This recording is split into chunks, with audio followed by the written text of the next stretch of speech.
नमस्ते प्यारे भाइयों, माताओं और बहनों। उम्मीद करता हूं कि आप सारे लोग अच्छे होंगे और आपको ये कार्यक्रम पसंद आ रहा होगा। सुनाओ संजय कानू देखी कोर्ट कचहरी या फिर आम जिंदगी के ऐसे किस्से जो मीडिया की सुर्खियां नहीं बन पाते। उनके विजुअल भी कभी हमारे पास होते हैं, कभी नहीं होते, अक्सर नहीं होते, लेकिन किस्सों में दम है। इसलिए मैं आपके पास आता हूँ इसी तरह के कुछ किस्सों को लेकर जो देखे और सुने तो गए, लेकिन मीडिया में सुर्खियाँ नहीं बटोर पाते। लेकिन किस्सों में दिलचस्पी भी होती है, जानकारी भी होती है। अब मोबाइल के बारे में ये कहें कि मोबाइल क्या पहले मोबाइल ही कम था, जो अब ये कोरोना ने आके और मुश्किलें बढ़ा दी हैं। मोबाइल के बारे में लोग कहते हैं कि ये दूर बैठे लोगों को नज़दीक ला देता है। मोबाइल में जो टेक्नोलॉजी आ गई, लेकिन नज़दीक बैठे लोगों को दूर कर देता है। दो अलग अलग शहरों में लोग हैं, वीडियो कॉलिंग के ज़रिए नज़दीक आ सकते हैं, लेकिन एक ही जगह, एक ही दफ्तर में, एक ही घर में, एक ही कमरे में, एक ही सोफे पर अगर 5 लोग बैठे हैं तो 5 लोग मोबाइल में अपने अपने मस्त हैं और किसी को किसी से कोई मतलब नहीं। सबकी अपनी दुनिया मोबाइल में सिमट गई। ये तो हुई मोबाइल की कहानी। अब हम ये बताते हैं कि जिस तरह से वर्चुअल हियरिंग चल रही है अदालतों में, सीनियर एडवोकेट्स या फिर सरकार के खुद के वकील आपस में मिलजुल नहीं पा रहे हैं, उसकी एक छोटी सी वानगी आपको बताता हूँ। आज जब चीफ जस्टिस के कोर्ट में ई हियरिंग शुरू होने वाली थी, उससे पहले जो सारे जज वकील आपस में जब तक कोर्ट बैठती नहीं है तब तक वो स्टैंड बाई रहते हैं, तो आपस में उनकी बातचीत होती है। वो बातचीत क्या थी वो मैं आपके साथ शेयर करता हूँ। सीनियर एडवोकेट अरविंद दातार जी ने अटॉर्नी जनरल से कहा कि मैंने वो आपकी किताब पढ़ी, आपने अपने पिताजी के बारे में जो किताब लिखी है, नाम्बियार साहब के बारे में। वो किताब के वेणुगोपाल साहब ने उसे कंपाइल किया है और उसमें लिखा है, उन्होंने अपने के नाम्बियार साहब, अपने पिताजी के बारे में, चैम्पियंस ऑफ फंडामेंटल राइट्स। उस पर उन्होंने कहा कि वो किताब मैंने पढ़ी है, क्या ज़बरदस्त किताब है और मुझे सच में बहुत ही अमेजिंग, बहुत बढ़िया लगा। तो उन्होंने धन्यवाद किया, लेकिन सॉलिसिटर जनरल तुषार मेहता ने यह कहा कि उन्होंने वो किताब नहीं पढ़ी है। अब स्थिति यहाँ ऐसी है कि सरकार के ही दोनों संवैधानिक पदों पर तैनात हैं, अटॉर्नी जनरल और सॉलिसिटर जनरल, लेकिन जब उन्होंने कहा कि उन्होंने किताब नहीं पढ़ी है तो अटॉर्नी जनरल ने कहा कि मैं आपके घर भिजवाता हूँ किताब, आप उसको पढ़ना और फिर बताना कि कैसी किताब है। इस पर बातचीत तो काफ़ी आगे बढ़ी, लेकिन हम सारे रिपोर्टर यही सोच रहे थे कि स्थिति ऐसी हो गई है, ना घर पे मिल पा रहे हैं, ना दफ्तर में मिल पा रहे हैं। अदालत में भी मुलाकात होती है, लोग पहले तो कहते जा तुझे अदालत में देख लेंगे, लेकिन अदालत में भी आमना सामना नहीं होता, सिर्फ स्क्रीन पर लोग प्रकट होते हैं और वहीं अंतर्धान हो जाते हैं। यही चल रहा है और कई लोगों ने इसका बेजा फ़ायदा उठाने की कोशिश भी की। कई वकीलों ने, कई पिटिशनर इन पर्सन ने, तो अदालत ने साफ कह दिया कि सिर्फ सुनवाई वर्चुअल है, कोर्ट एक्चुअल है, लिहाजा कोर्ट की गरिमा और मर्यादा का ख्याल रखें। साथ ही कोई भी ऐसी बातचीत, ऐसा कुछ नहीं होना चाहिए जिससे कोर्ट की मर्यादा को थोड़ी सी भी क्षति पहुंचती हो। तो ये इस तरह के किस्से रोज़ाना ही कुछ ना कुछ ऐसा होता है जिस पे हम सबकी सुई वहाँ एक बार अटकती ज़रूर है। कुछ बड़ी खबरों पे बात करें तो बड़ी खबरों में आज भी केंद्र सरकार को सुप्रीम कोर्ट की फटकार लगी। ट्राइब्यूनल्स में 15 से ज़्यादा ट्राइब्यूनल्स हैं जिसमें 200 से ज़्यादा पद खाली पड़े हैं। कोर्ट ने पिछली सुनवाई में बहुत आम भाषा में कहें तो हड़काया, ऐसे कहें तो डांट पिलाई, फटकार लगाई। ये थोड़ी शाइस्तगी की ज़बान है। उस समय उन्होंने कहा कि आप बाकी हमारी सिफारिशों पे जजों की नियुक्ति तो आपने फटाफट कर दी, लेकिन इन नियुक्तियों का क्या हुआ? हमें लगता है कि सरकार जानबूझकर हमारे आदेश की अवहेलना कर रही है और नियुक्तियां नहीं कर रही है, जबकि इतने इम्पोर्टेंट ट्राइब्यूनल्स हैं जिन मामलों पे और जिन अर्जियों की सुनवाई ट्राइब्यूनल्स को करनी चाहिए वो हमें करनी पड़ रही है।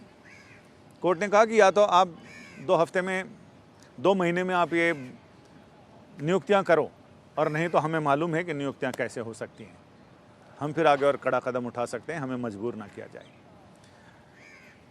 केंद्र सरकार ने आज बुधवार को सुनवाई थी और उन्होंने बिल्कुल कुछ घंटों पहले मतलब देर रात गए, उन्होंने एक हलफनामा सुप्रीम कोर्ट में दाखिल किया। अब सारी चीज़ें तो ऑनलाइन ही होती हैं।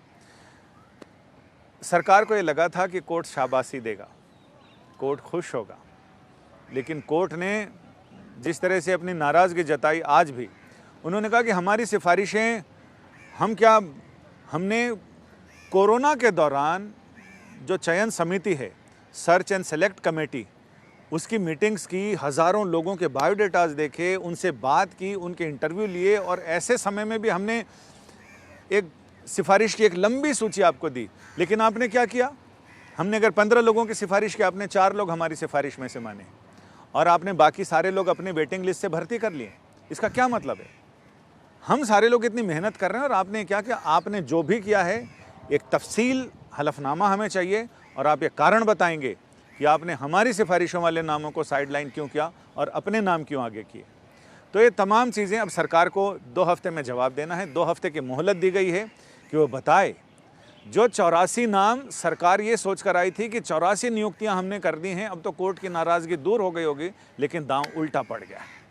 और उल्टा ऐसा पड़ा है कि अब 2 हफ्ते में सरकार को बताना है कि आखिर इस तरह की ये बेसाख्ता यानी अनजाने में ऐसा हुआ या सरकार ने जानबूझकर किया है। तो ये सच में काफ़ी दिलचस्प मोड़ पर यह मामला पहुंच गया है। अब देखते हैं कि सरकार इसमें क्या जवाब देती है। अब चलते चलते हम आपसे बात करें, आपने हमारे पिछले कार्यक्रम में, जिसमें एक बच्ची की कस्टडी को लेकर मामला था, जिसमें बच्ची के पिता ने कहा कि वो सिंगापुर लड़की को ले जाना चाहता है, वो 2.5 साल की लड़की है। कोर्ट ने कहा कि वो कोई कुर्सी टेबल थोड़ी है कि आप उसको लेकर जहाँ मन आए वहाँ चले जाएं। अभी वो माँ के पास है और नेचुरल गार्जियन माँ ही होती है। इस पर भी कई लोगों ने अपनी अपनी प्रतिक्रियाएँ दर्ज की हैं। एक तो SK क्रिएटिव 8 साहब हैं, उन्होंने लिखा है कि मसला ये है तो आप कौन। ये मसला तो कोर्ट में आया है, इसलिए हम तो वहाँ पर कोर्ट कवर करते हैं, लिहाजा वहाँ पर हमारा रहना ज़रूरी है। और ये दिलचस्प वाक़या था जिसमें सारे वकीलों के बीच भी चर्चा चल रही थी, इसलिए हम आपके बीच लेकर आए। और बात हरियाणा की, इन्होंने लिखा कि धर्म आपका चाहे जो भी हो, मगर आप अच्छे कर्म करो, क्योंकि हिसाब आपके कर्मों का होगा, ना कि धर्म का। कई बार ऐसा होता है कि चीज़ें लोग अपने हिसाब से, अपने विचार हर जगह लोगों को पहुंचा देते हैं। अब ये इस कहानी से मेल तो नहीं खाता, लेकिन ठीक है, बात हरियाणा की है तो इसमें हम कुछ कह भी नहीं सकते, बात हरियाणा की है। दीपक अरोड़ा ने इमोजी के ज़रिए अपनी भावनाएं व्यक्त की हैं। और सिमी जेड, इन्होंने वेरी नाइस, आपका बहुत बहुत शुक्रिया सिमी जी। और प्रवीण सिंह, इन्होंने लिखा कि अगर नेचुरल गार्जियनशिप माँ के पास होती है तो वो नकार कैसे सकती है। इसमें माँ ने नकारा नहीं है, मैं आपकी जानकारी के लिए बता दूं, माँ तो बच्ची को साथ रख रही है, लेकिन पिता चाहता है कि माँ के पास से बच्ची को लेकर वो अपने साथ लेकर जाए। लेकिन कानून ये कहता है कि जब तक बच्चा बालिग नहीं हो जाए, माँ ही उसकी नेचुरल गार्जियन होती है। और इसमें जब तक माँ की सहमति नहीं हो या कोर्ट इस तरह का आदेश पारित ना करे, कोर्ट भी अमूमन ये करता है कि जब पिता को ज़रूरत होती है या वो कोर्ट तक जाता है कि मुझे अपने बच्चे से मिलने दिया जाए, तो कोर्ट इसका ख्याल रखता है। कोर्ट का ये मानना है कि बच्चे के विकास के लिए, उसके सर्वांगीण विकास के लिए माँ और पिता दोनों का होना ज़रूरी है, मिलना ज़रूरी है बच्चे को। तो ऐसे में कोर्ट समय तय कर देता है, कुछ घंटे तय कर देता है कि हफ्ते में, महीने में आप इस टाइम से इस टाइम बच्चे से मिल सकते हैं। और मिलने की जगह भी कई बार तय हो जाती है। तो लेकिन वो बच्चा रहता माँ के पास है। जब तक कोर्ट इजाज़त ना दे उसको पिता के पास रखने की, तब तक ऐसा नहीं होता। और प्रवीण कुमार साहब लिखते हैं, आपके एक्सेंट से आप बिल्कुल भी बिहार के नहीं लगते सर। बिहार में कहाँ से हैं आप सर? चलिए, ये आपने तारीफ़ की है कि मैं बिहार का नहीं लगता, लेकिन ये शरीर बिहार की मिट्टी का ही बना हुआ है। दीपक अरोड़ा साहब ने लिखा है गुड। और शम्स इब्राहिम साहब लिखते हैं वाह वेरी नाइस। और सामराज राजपुरोहित लिखते हैं, सोमराज राजपुरोहित, सर जी आजकल राजस्थान के RPS हीरालाल सैनी का वीडियो बहुत वायरल हुआ है। सर अगर दोनों की मर्ज़ी से कुछ होता तो कानून में गलत क्या है?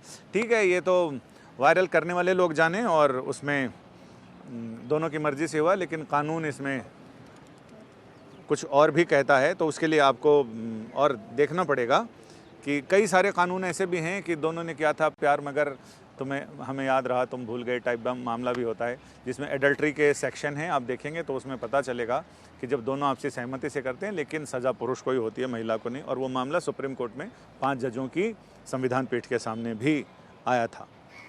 तो ये सारी चीज़ें आपसे अच्छा लगा मुझे इन सारी चीज़ों पर बात करना, और आपके सुझाव, आपके की सलाह या आपकी तारीफ़ें, आप इसमें और क्या-क्या चाहते हैं वो हमें बताएं, ताकि हम आपकी पसंद के हिसाब से और चीज़ें इसमें आपके सामने लेकर आएँ। नमस्ते।